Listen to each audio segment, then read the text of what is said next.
సంజయ్ మూర్తి appointed new CAG. ఓకేనా. So మన భారతదేశం యొక్క కొత్త కంట్రోలర్ అండ్ ఆడిటర్ జనరల్గా ఇటీవల అపాయింట్ అయినటువంటి వారు సంజయ్ మూర్తి అండి. ఇతని యొక్క పేరు మీరు ఖచ్చితంగా గుర్తుపెట్టుకోవాలి.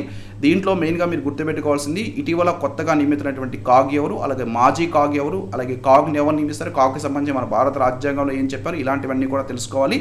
సంజయ్ మూర్తి ప్రస్తుతం మన భారతదేశం యొక్క కొత్త కాగ్గా నియమితులయ్యారు. కాగ్ యొక్క ఫుల్ ఫామ్ ఏంటంటే controller and auditor general. Controller and auditor general అంటామండి. మన భారతదేశం యొక్క ప్రస్తుత రాష్ట్రపతి ద్రౌపది ముర్ము ఈయన్ని అపాయింట్ చేయడం జరిగింది. ఇతను 1989 batch Indian administrative services officer అండి. ఇతని యొక్క పేరు కె సంజయ్ మూర్తి. ఈయన మన భారతదేశం యొక్క కొత్త controller and auditor general of India. ఓకేనా. సో అండ్ ఇతన్ని the appointment came 2 days before incumbent Girish Chandra Murmu's tenure ends. Okay, ఇంకా 2 daysలో ఇతని యొక్క టెన్యూర్ ఎండ్ అవుతుంది, రేపటికి ఎండ్ అవుతుందండి.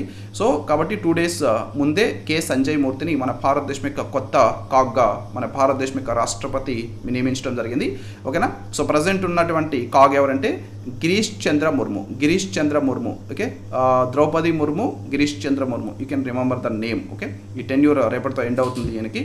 సో ఈయన యాక్చువల్ 2020 ఆగస్టులో కాగ్గా నియమితులు అవ్వడం జరిగింది. సో ఇతని యొక్క టెన్యూర్ రేపటితో ఎండ్ అవుతుంది. So next K Sanjay Murthy మన భారతదేశం యొక్క కొత్త కాగ్గా బాధ్యతలు చేపట్టడం జరుగుతుందండి. Mister Murthy is currently posted as secretary department of higher education and his tenure was end to December 31st. And who is the CAG? అసలు కాగ్ అంటే ఎవరు? సో కాగ్ అనేది ఏంటంటే మన భారత రాజ్యాంగం ప్రకారం ఒక స్వతంత్ర అధికార సంస్థ, అధికార పోస్ట్గా దీన్ని మనం చెప్పొచ్చు. సో ఇతను మన భారతీయ ఆడిట్ మరియు ఖాతా విభాగానికి అధిపతి అండి కాగ్ అంటే. అలాగే పబ్లిక్ పర్స్ యొక్క చీఫ్ గార్డియన్గా కూడా ఈయన వ్యవహరించడం జరుగుతుంది. కాగ్కి సంబంధించి మన భారత రాజ్యాంగంలో చెప్పినటువంటి అంశాలు, ఇతనికి సంబంధించిన ఆర్టికల్స్ ఏంటంటే మన భారత రాజ్యాంగంలో ఆర్టికల్ 148 నుంచి ఆర్టికల్ 151 వరకు కూడా కాగ్కి సంబంధించినటువంటి ఆర్టికల్స్ అండి భారత రాజ్యాంగంలో.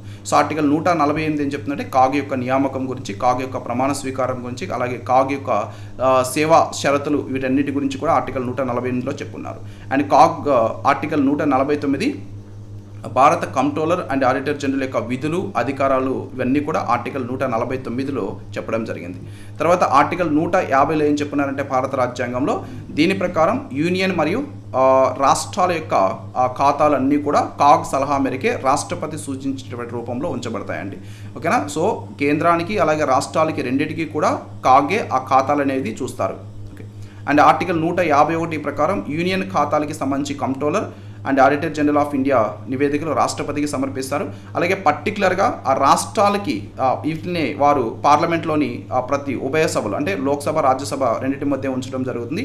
అలాగే ఒక రాష్ట్రం యొక్క ఖాతాలకి సంబంధించినటువంటి ఖాతాలని రిపోర్ట్స్ అవి ఏవైతే ఉన్నాయో వాటిని కూడా controller and auditor general of India ఆ పర్టికులర్ రాష్ట్రం యొక్క గవర్నర్కి సమర్పించడం జరుగుతుందండి. గవర్నర్కి సమర్పిస్తారు. కేంద్ర అయితే రాష్ట్రపతికి సమర్పిస్తారు. అలాగే రాష్ట్రాలకి సంబంధించి ఆ పర్టికులర్ రాష్ట్రం యొక్క గవర్నర్కి సమర్పించడం జరుగుతుంది. ఆ గవర్నర్ వాటిని ఆ రాష్ట్ర శాసనసభ ముందు ఉంచడం జరుగుతుందండి. అలాగే ఆర్టికల్ 279. సో ఆర్టికల్ 279 దేనికి సంబంధించిందంటే ఇది నికర రాబడికి సంబంధించినటువంటిది. ఈ నికర రాబడి యొక్క గణనని భారతదేశ కంట్రోలర్ మరియు ఆడిటర్ జనరల్ నిర్ధారించారు, ధృవీకరించడం జరుగుతుంది. దీన్ని సర్టిఫికేట్ అంతిమంగా చెప్తామండి. సో వన్స్ ఈయన నిర్ధారించినటువంటిది ఫైనల్ అన్నట్టు. అలాగే మన భారత రాజ్యాంగంలో 3వ షెడ్యూల్లో తీసుకుంటే 3వ షెడ్యూల్లో భారత రాజ్యాంగంలో 3వ షెడ్యూల్లో సెక్షన్ 4లో వీరి యొక్క పదవి బాధ్యతలు స్వీకరించేటువంటి సమయంలో సుప్రీంకోర్టు న్యాయమూర్తులు భారత కంట్రోలర్ అండ్ ఆడిటర్ జనరల్ చేసేటువంటి ప్రమాణ స్వీకారం, ఈ ధృవీకరణ రూపం, వీటన్నిటి గురించి కూడా మనకి 3వ షెడ్యూల్లో చెప్పడం జరుగుతుందండి. ఓకేనా. సో వీరి యొక్క ప్రమాణ స్వీకారం వీటన్నిటి గురించి. అండ్ 6వ షెడ్యూల్లో వచ్చేసరికి 6వ షెడ్యూల్ ప్రకారం జిల్లా కౌన్సిల్ లేదా ప్రాంతీయ కౌన్సిల్ని రాష్ట్రపతి ఆమోదంతో కాగ్ సూచించినటువంటి రూపంలో ఉంచడం జరుగుతుంది. అదనంగా ఈ బాడీ ఖాతాలు కాగ్ తగినవిగా భావించే విధంగా ఆడిట్ చేయబడతాయి. అటువంటి ఖాతాలకి సంబంధించినటువంటి నివేదికలు ఏవైతే నివేదికలు గవర్నర్కి సమర్పించడం జరుగుతుంది. సో ఆయన వాటిని కౌన్సిల్ ముందు ఉంచడం జరుగుతుందండి. సో ఇవి 6వ షెడ్యూల్లో కాగ్కి సంబంధించి చెప్పినటువంటి అంశాలు. ఇవి మన భారత రాజ్యాంగంలో కాగ్ గురించి ఉన్నటువంటివి. అండ్ కాగ్ కార్యాలయం అనేది స్వతంత్రంగా పనిచేస్తూ ఉంటుందండి. స్వతంత్రాన్ని కాపాడేందుకు మన భారత రాజ్యాంగంలో దీనికి సంబంధించిన నిబంధనలు ఉన్నాయి. అవి మనం అప్పటి వరకు డిస్కస్ చేసాం. ఆర్టికల్ 148 నుంచి కూడా ఈ కాగ్కి సంబంధించిన ఆర్టికల్ 151 వరకు కూడా. ఓకేనా. సో కాగ్ తన యొక్క ప్రధానంగా మనం చెప్పాలంటే తన యొక్క చేతి ముద్ర అనేటువంటిది వారెంట్ ద్వారా రాష్ట్రపతి చేత నియమించబడతారండి. కాగ్ ఎవరి చేత నియమితులు అవుతారంటే సో రాష్ట్రపతి చేత ఈయన నియమితులు అవుతారు. అండ్ వీరి యొక్క పదవీ కాలం 6 సంవత్సరాలు లేదా 65 సంవత్సరాలు వయసు వచ్చే వరకు ఉంటుందండి. కాగ్ యొక్క పదవీ కాలం మోస్ట్ ఇంపార్టెంట్. ఎన్ని సంవత్సరాలు అంటే 6 సంవత్సరాలు లేదా వారికి 65 సంవత్సరాల వయసు వచ్చే వరకు ఉంచుతారు. ఏది ముందు వస్తే అది కన్సిడర్ చేస్తారు. భారత రాజ్యాంగంలో పేర్కొన్నటువంటి విధానానికి అనుగుణంగా మాత్రమే కాగ్ని రాష్ట్రపతి తొలగించగలరు. అది సుప్రీంకోర్టు న్యాయమూర్తిని తొలగించడం లాంటిది. సుప్రీంకోర్టు న్యాయమూర్తిని తొలగించాలంటే ఏదైతే ప్రొసీజర్ ఉంటుందో కాగ్ని తొలగించాలంటే కూడా అదే రకమైనటువంటి ప్రొసీజర్ అనేది ఉంటుంది, రిమూవల్. అలాగే కాగ్గా పదవీ విరమణ చేసిన తర్వాత లేదా తను రాజీనామా చేసిన తర్వాత మన భారత ప్రభుత్వం కింద లేదంటే ఏ రాష్ట్రంలో అయినా సరే ఏ పదవిని కూడా ఆయన నిర్వహించేదానికి అర్హుడు కాదండి. ఒక్కసారి కాగ్గా పనిచేసిన తర్వాత భారతదేశంలోని ప్రజాస్వామ్య ప్రభుత్వ వ్యవస్థలో కాగ్ అనేటువంటిది ఒకటి. సో మిగిలినవి సుప్రీంకోర్టు, ఎన్నికల సంఘం, యూనియన్ పబ్లిక్ సర్వీస్ కమిషన్ ఏవైతే ఉంటాయో సో ఇవన్నీ కూడా భారతదేశం యొక్క ప్రజాస్వామ్య ప్రభుత్వ వ్యవస్థలో భాగం. వాటిలో కాగ్ కూడా ఒకటి.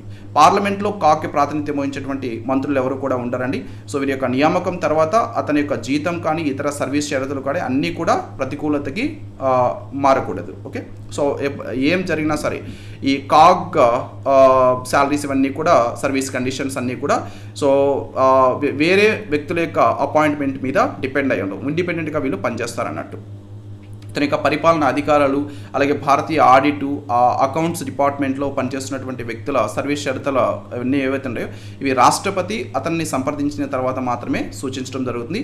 సో వీరి యొక్క జీతాలు, అలవెన్సులు అలాగే పెన్షన్లు ఇవన్నీ కూడా పరిపాలన ఖర్చుల ఓటుకి లోబడి లేని కన్సాలిడేటెడ్ ఫండ్ ఆఫ్ ఇండియా ఏదైతే ఉందో కన్సాలిడేటెడ్ ఫండ్ ఆఫ్ ఇండియా నుంచే వసూలు చేయడం జరుగుతుందండి.